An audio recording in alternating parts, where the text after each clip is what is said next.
மௌனமாக இருந்தா தங்கத்துக்கு சமன். சலாமத்துல் இன்சான் ஃபீ ஹிஃப்லில் லிசான்.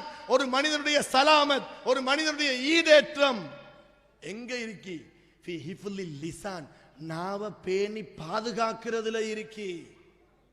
இமாமுல் ஆலம் அபு ஹனீஃபா ரலியல்லாஹு தஆலா அன்ஹு சொல்றாங்க, உனக்கு மௌனமா இருக்கணுமா?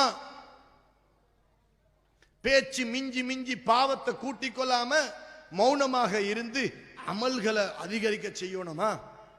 10 பேர் 5 பேர் 8 பேர் இருக்கிற மஜ்லிஸ்ல போய் உட்காரு, எல்லாரும் பேசுறத கேட்டுக்கொண்டிரி. உன்ட நஃப்ஸு கிட்ட நீ சத்தியம் செஞ்சு கொண்டு போகணும், வாய் திறக்க மாட்டேன். மணித்தியால கணக்கில் அந்த மஜ்லிஸ்ல உட்காரு, பேசுவாங்க. நஃப்ஸு கெஞ்சும் பேச சொல்லி, தெரிந்த விஷயமாக இருந்தாலும் பேசாதே, அப்படி மௌனமாக இருந்து பழகு என்று சொல்றாங்க இமாமுல் ஆலம் அபு ஹனீஃபா ரஹ்மத்துல்லாஹி.